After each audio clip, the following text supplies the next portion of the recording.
Well,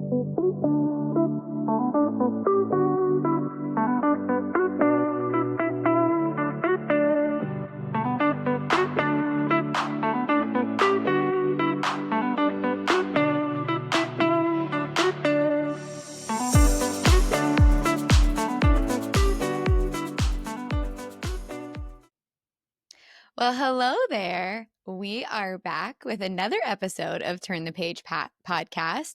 And today we are going to talk about learning to love yourself. Yes, capital Love. I am going to share my journey of self-love and how that has not only been a bridge that had to be built with my spirit, but also with my body. So, as I continue to learn this lesson, as it evolves and changes through every season of my life, I've been able to recognize the big strides that I have made. And so I wanted to share that with you because it doesn't have to be perfect for it to be impactful. And that is something that I'm trying to embrace more and more about these messages that I share, about the way that I love who I am, and about the way that I love my physical self. So let's dive in. Now, I've shared previously that the first memories I have of not loving myself came from a pretty young age. I would say around 8 or 9. I always felt as though I was different from the people around me, whether that was peers or family or friends even. I was too sensitive, too loud, required too much attention. And so I began to really believe that there was something wrong with me and that I needed to be different. As I got older, those thoughts and beliefs only began to fester deeper inside in various ways. And as I got to middle school and high school, it became not only about my personality or my sensitive nature, but it also became about my body, which I think is such a common thing for all of us at that age because we start growing, we start changing, and we start becoming more and more increasingly aware of our physical selves. People began making comments about our appearance, especially back in the 90s and early 2000s. And those conversations were a lot different than the ones that we're having now. Slim Fast, Weight Watchers, you name it. And people were trying it or talking about it, even at very young ages. For me, in my body type, I've always had curves, a little bubble butt. That was a bullseye for attention. I get it. I've got a great ass. No, you cannot touch it. And yes, it is impossible to find jeans that fit it. So, and I have been blessed with this beautiful pair of blue eyes and an outgoing spirit to go with it. So all of that mixed together just accentuated my physical presence all that much more. And as I grew up, I remember the jarring feeling of compliments going from, oh my gosh, she's so cute, or she has the prettiest blue eyes, to, oh my gosh, if I was only 20 years younger. And it it feels strange. It feels jarring, like I said. And when you naturally attract attention I didn't ask for, but also attention that gave me a false sense of validation, so much so that I began to yearn for it, but was also given this message that, on the other hand, made me feel shameful, as if I had done something wrong to attract it. It was very contradicting, and these messages were really confusing, while at the same time, because of all of this personality that I have, I began to be labeled as wild a lot. That was a common one, or trouble. And I didn't know which parts of myself were okay to express or which parts of me should be tamed down. So I spent a majority of time at war within myself. Even though it may not have seemed that way externally, I was just shooting darts in the wind, hoping that they would hit somewhere and I would find a place where I belong. And it was like this constant game of Russian roulette with my personality and my appearance.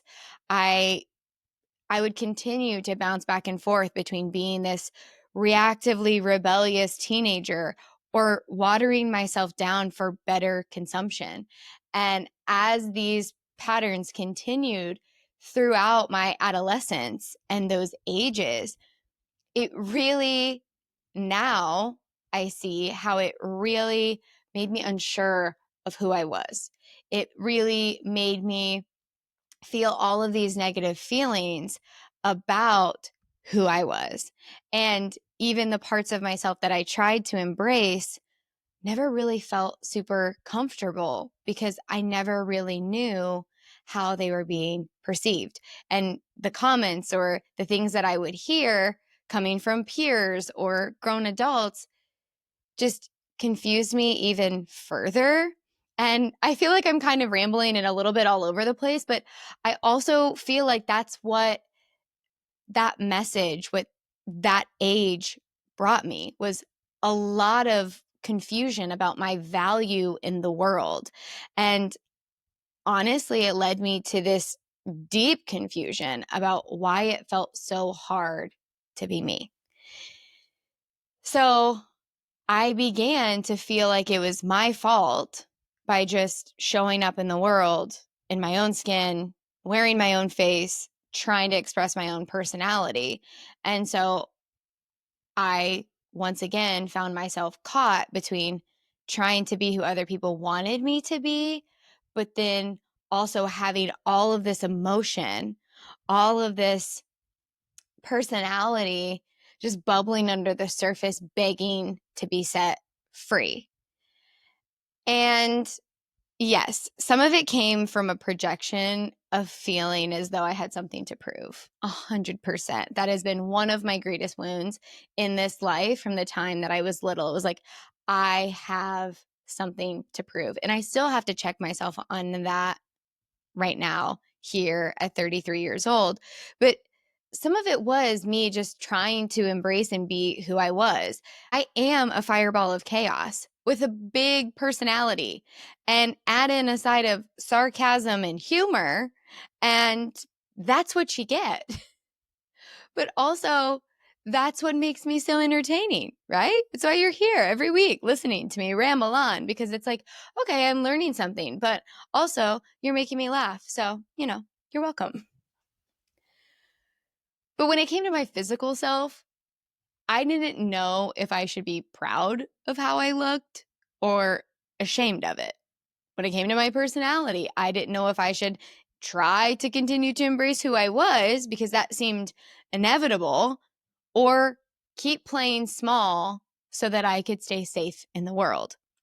And so when I would listen to the noise around me, and I would try to play by the world's rules and spend all this time on my appearance and try to look a certain way and to fit into these societal standards that we lived by, which were not great in the early 2000s. Okay. Let me tell you, we had orange skin, no eyebrows, and wore way too much makeup. But that is a conversation for another time.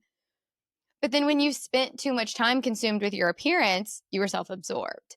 And for me, if I wore clothes that I liked, but they accentuated my assets that I had a certain way, then I was asking to be sexualized. And it felt like it didn't matter how hard I tried, I always fell short. If you looked too pretty, the girls were threatened by you. They didn't like you. We were sold this story that people are just jealous of you. Okay, well, I don't know if I buy into that. Is it jealousy, or is it just deep-rooted insecurity that when we try to show up and be our authentic self, it triggers other people. I know I've been triggered by other beautiful, bright women in the world, but maybe if we stop being told that, oh, it's just because we're all jealous of each other, maybe if we stop and we think about how us embracing who we truly are may rub up in contrast to the way somebody else is, that it doesn't make us bad or wrong. It doesn't make them bad or wrong. Maybe it's just all about us finding this common ground and being honest and open and vulnerable about the fact that it's really hard to exist in this world as a woman. Okay, that's my rant on that. But then on the opposite side of the coin, if you didn't look good enough, then boys weren't interested. And when you're in middle school and high school, what's the number one thing that our minds, our lives seem to somehow be consumed with? Well, romantic relationships. And I blame Hollywood. But I constantly, once again, felt confused. And I constantly compared myself to everyone around me, wishing, hoping that I had this girl's hair or this girl's skin or this girl's legs or that girl's abs. And I wanted to be anything other than what I was. I wanted to be less, but also good enough. And that internal war weighed on me so heavily, but I had no idea how to understand it. And all I can remember thinking was, I just wish I could feel a little less, say a little less. My God, woman, shut your mouth. Or inevitably, weigh a little bit less. And I began to hate these parts of myself that everyone else complimented. And yet at the same time, thought that my body was the only way I could get someone to love me. How true is that for so many of us? We do one thing to try and fit in and feel accepted, to feel loved, to feel worthy. And no matter how hard we try to get there, the expectation is always changing. It was then and it is now. And then it leaves us with the fallout. And I think that that's probably why this conversation is a little all over the place, because it's such a confusing thing to understand. It's such a confusing thing to explain to others, but it's like this thing that we all universally feel in our own way. You know, we scrambled around, hyper focused on how we look because that's what the world told us was how we'd attract love and friendship and acceptance and validation and popularity. And yet, when we looked in the mirror, we only see something that should look a different way. Why? Why? I'll tell you my perspective. It's because we live in a world that is set up for us to hate ourselves. The system was created for us to always believe that we are never enough, or that we constantly have something to prove because we have access to so much of the world around us, because that keeps us continually playing the game. That keeps us trapped in the hamster wheel of the world. And we've had these patterns conditioned into us for generations, telling us that we as women were meant to be seen and not heard, and that men aren't allowed to have any emotions. Where has that gotten us? Where has that gotten us? It's gotten us to a place to where we lost the ability to connect with one another in a way that feels loving, a way that feels true, a way that feels authentic. And I think that that's why it's important to have these conversations now. It's why I love seeing the ways in which the world is changing, even though a lot of it can be a dumpster fire. There are such beautiful things happening and such beautiful conversations happening in such a different way that I think deep down are bringing us closer together as humans. But what I've also noticed too is that as I've gotten older, the messages continue to be convoluted. And they continue to build, but in different ways. The aging, life after kids, not having kids at all, changing careers, getting divorced. Life, like our bodies, changes and shifts over time. And we grew up with all of this noise that we hold back the love for ourselves, others, and life, because how can we love something that there are so many opinions about? And when you really stop and think about that, it's like, what does love actually mean to us?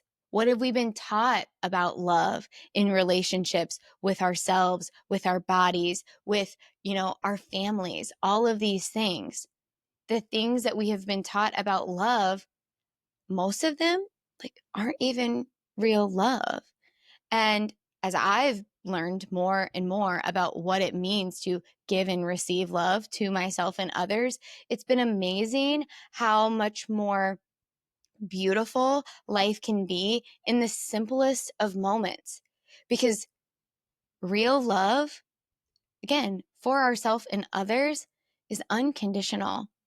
It doesn't come with thoughts about it. It doesn't come with obligations to it. It doesn't come with reactions of it.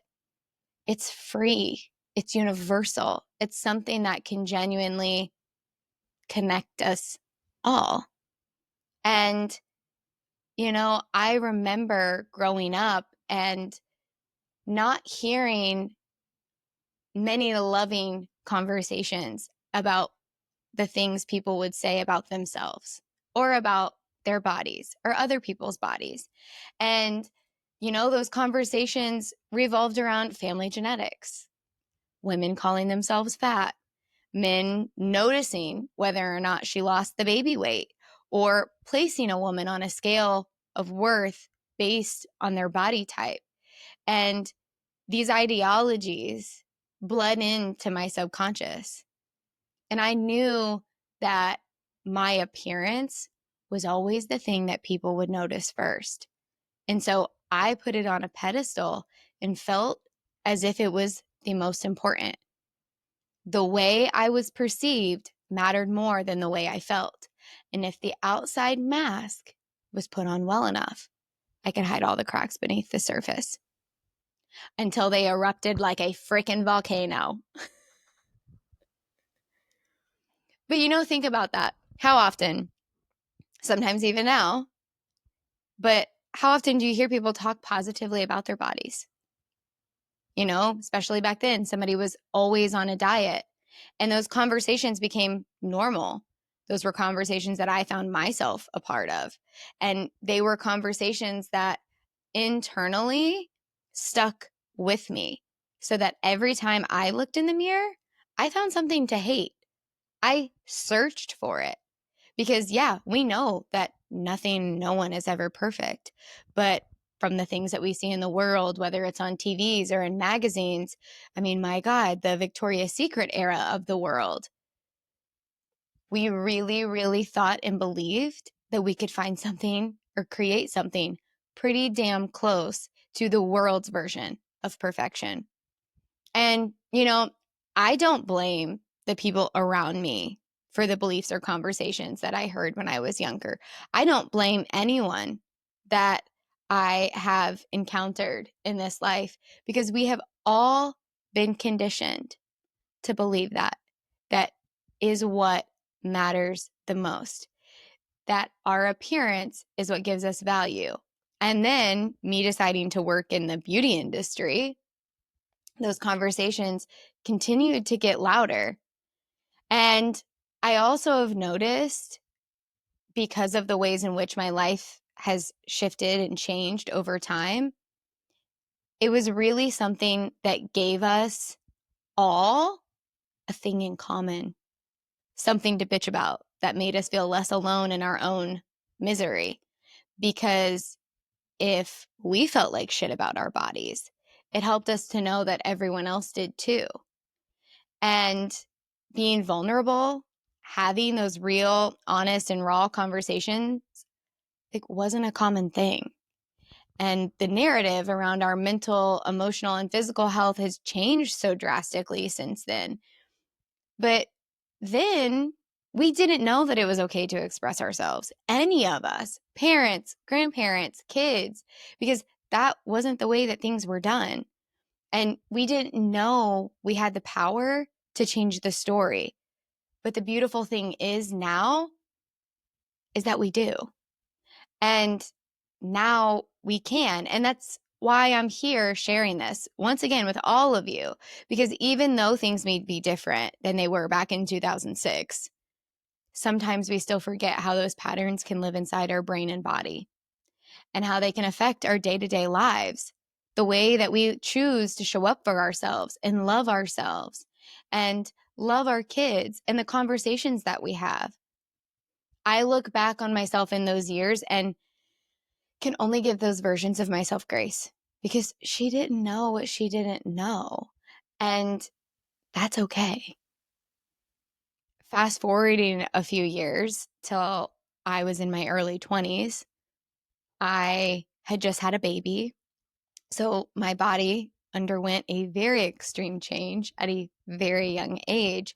And I have vivid memories of me getting ready, putting on my makeup, doing my hair, and I would feel so discouraged and disgusted by what I saw that I would chuck the hairbrush across the room and scream out in frustration.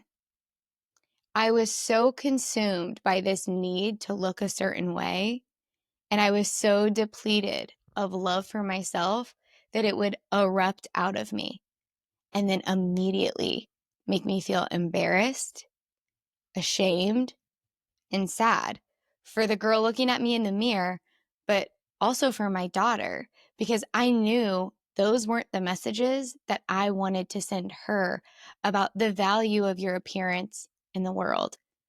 And it didn't matter that my ex-husband would stand there telling me how beautiful he thought I was or asking me how he could help me. I couldn't hear it because I refused to believe it.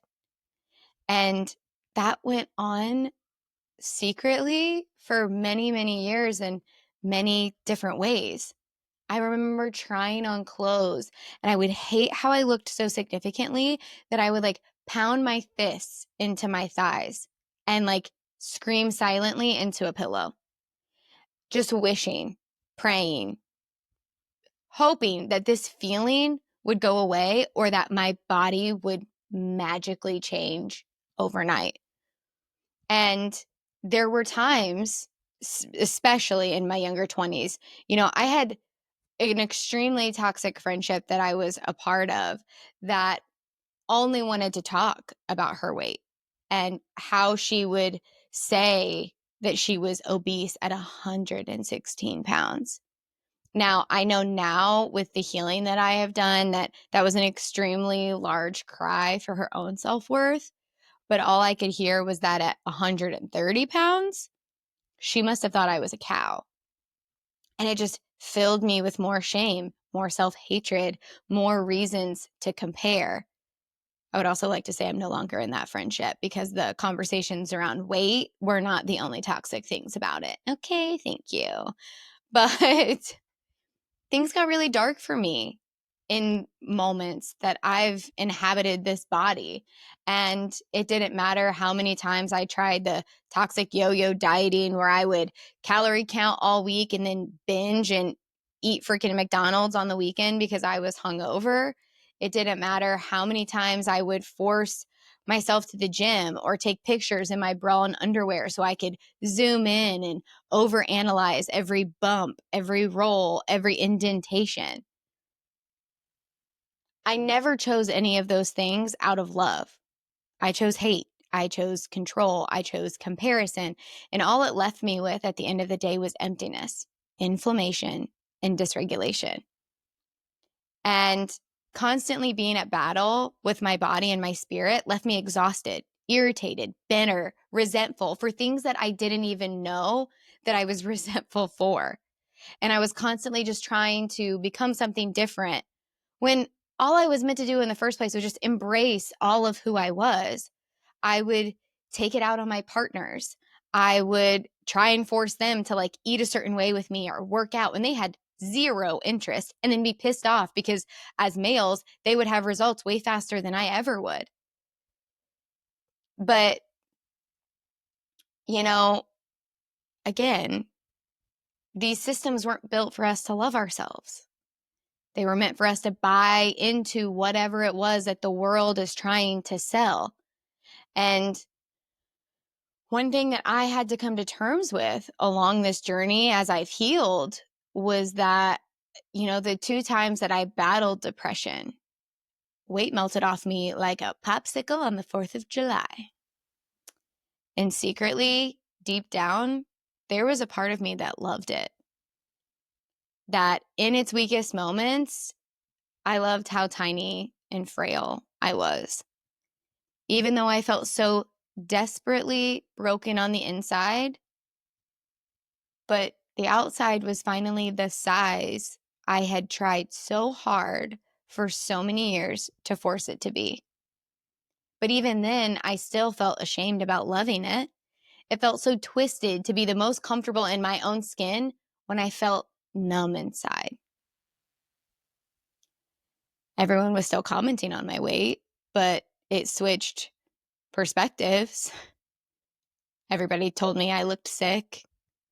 They thought that I was struggling with anorexia and made comments that, again, made me feel ashamed about the way that a part of me loved it, but also made me feel as though, even though I was finally the weight and the size that I thought at that point in time, I would just like to say, I am very comfortable in this body and its weight and the size.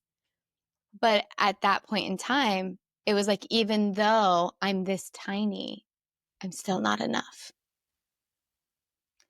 And luckily, at the same time that I was going through all of this, I was learning to attain some semblance of self-awareness. And so I began to really take a look at how much body dysmorphia and disordered eating and exercise was playing a factor in the way that I felt about myself. And let me tell you, this journey, as I embarked on it, only got worse before it got better. And that's okay. The last moment that I had pounding my fists into my thighs, screaming into a pillow because I hated the way that I looked, was only 2 years ago. And it was like that rock bottom moment for me that I knew I needed to love myself a little bit better. That I knew that feeling comfortable in this vessel, in this body, was something that I really needed to work at. And with time, grace, help from others, I've really opened my arms to this body that I get to live in. And with really honest conversations and a massive reality check, I've been able to appreciate all that my life, my body, and my spirit has to offer. It's not an easy journey. If it was easy, then literally everybody would do it. And it takes work to unwire all of those patterns and offer different perspectives to those conversations and beliefs that I still hear people talk about. Sometimes I choose to stay silent because some people don't want to listen, and that's okay. But there's other times where it feels necessary to speak a little bit of my truth, to say that I think there's so much more to each and every one of us than our weight or the dimples in our thighs or the wrinkles on our forehead. I think that it's important for us to embrace all sides of the coin and beauty and aging and whatever that might look like for you. And I've come a long way in that part of my healing journey. But it all had to start when I finally admitted that I didn't love who I was. It started with me admitting that I was giving my power over to what other people thought of me. And I was receiving validation from the external world to fill a void of what I was missing inside. And so when I struggled with depression the second go around, pretty much everything in my life felt stripped raw. And that was when I really had to start taking a deeper look at all of these things. How much healing needed to be done around my self-worth, my self-love, my physical appearance, my body image, my relationship with food, my relationship with exercise, and my mental health. Learning to love yourself goes hand in hand in all of these realms, but you can't take it all on at once. And so I had to prioritize and I had to take it slow. And like I said, I've been on this journey for 4.5 years, and I now feel comfortable enough to have this conversation with you. When you learn to love your spirit, you begin to love the body that it encompasses so much more easily. And as I began to heal and understand why I felt the way I did about myself, the masks that I had worked so hard to wear my entire life, they didn't just crack. They started to melt away. And another part of it was me acknowledging the things that I had allowed to be okay, but really made me uncomfortable, and start implementing boundaries so that I could feel empowered in my own skin rather than constantly in a battle with it. It was difficult to face my shadows and have hard conversations with people who had made me feel objectified, but I did it when it was necessary. It forced me to begin using my voice in an empowered way. When comments were made about my body, I was honest about how it made me feel as though I was a trophy rather than a person. It allowed me to express my truth without burying it deep inside. I shared about my experiences of people wanting to sleep with me only to say that they did, as if I was some kind of notch in their belt that they were proud to claim as their own for a night. And I had to face the shame I felt for the times when I allowed them to. The most confusing part is that I had to understand, without shame or judgment, how I had used my body and my appearance as a way to wield my power. There's not all bad that comes with sexuality, sensuality, feeling attractive and being confident or having curves. There were parts in it and of it that made me feel powerful. And I enjoyed it. But I also became a victim to it. This duality of being a woman is always there. But what's different is the intention with which we use it. I remember when I started dating my second ex-husband, I had told him verbatim that I was a great piece of ass, but there was so much more to me than that. Deep down inside, my spirit was like, yes, girl, yes. But for the longest time, my mind didn't believe it was true. When I said that, I didn't believe it was true, but I wanted to. And what's so freaking beautiful is that now this person that I am, this journey of self-love and healing has shown me, damn, girl, there really is so much more to you than that. But I get to encompass both. I get to embrace my physical body, my sensuality, my sexuality. It doesn't mean that I'm not interesting or wise.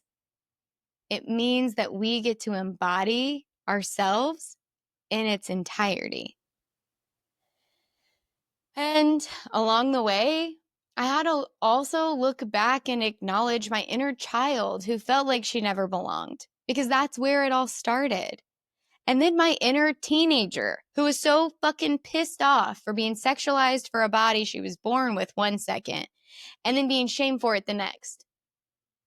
And knowing that both of them can hold space within me, as well as the woman who used her appearance to hide behind and the one who thought it was the only thing that she had to offer. They've all deserved the time to be seen, heard, and loved, not shamed for when they used it to their advantage, and not guilty for how they have learned to love themselves in different ways in every season of their story. I had to really acknowledge the shit floating around in my head and all of these big feelings that I had about it that was shoved into the bottom of my heart. I had to start taking care of myself, but not for the sake of who would notice, but for how it made me feel in my own skin. I had to start taking up space in my life in a fulfilling way, as well as surrounding myself with people who lift me up, knowing when to stand my ground when I'm out in the world, and also enjoying the parts that pleasure and confidence and empowerment can bring you. All of this to say, there is nothing wrong with wanting to take care of yourself, but there is a problem when it's controlling your life. And I still have to take notice when those thoughts pop into my mind, or when those tendencies start floating their way back into my routines or my thoughts.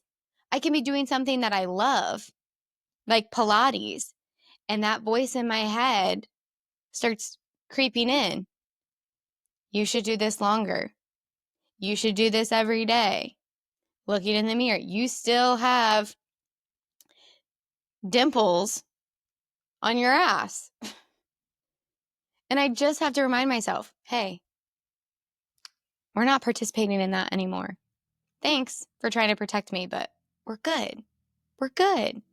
Because that inner critic living inside my brain still tries to tell me in so many different ways that I'll never be enough. And when it gets loud, when it tries to rewrite the narrative once again back to where it felt the most comfortable,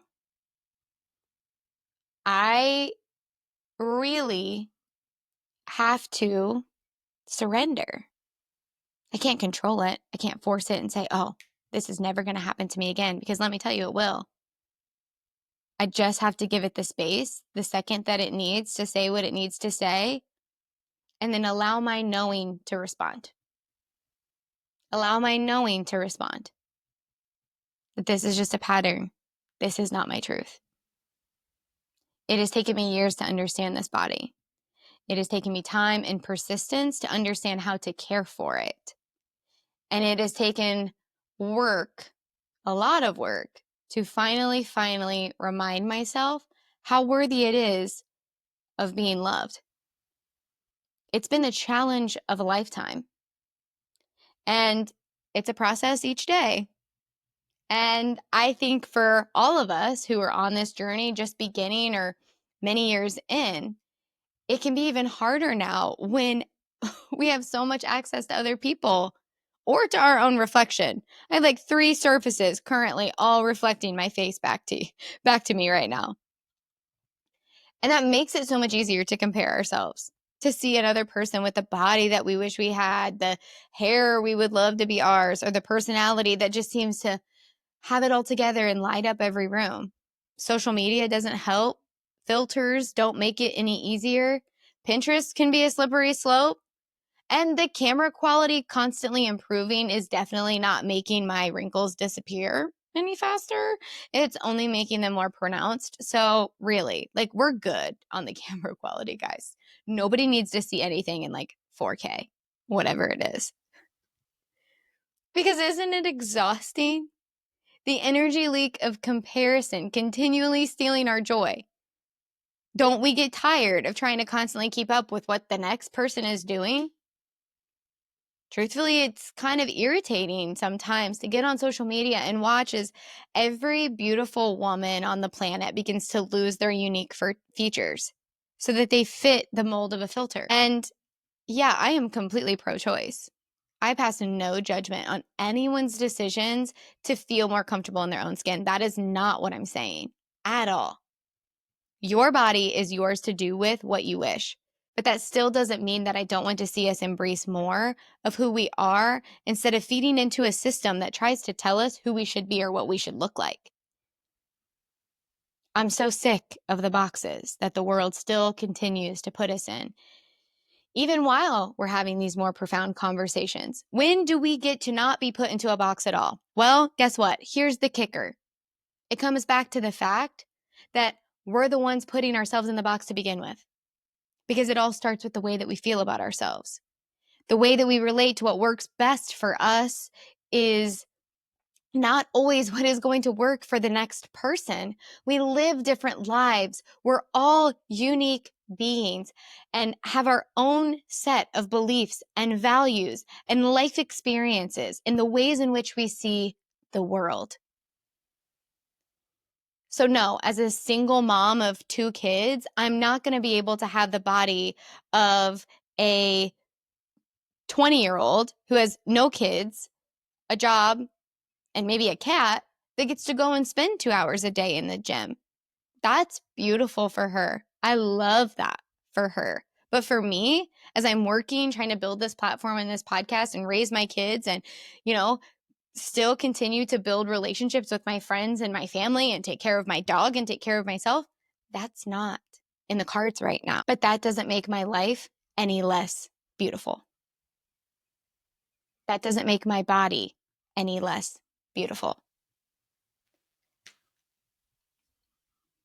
I just have to focus on how can I show up each day and align more significantly with my values.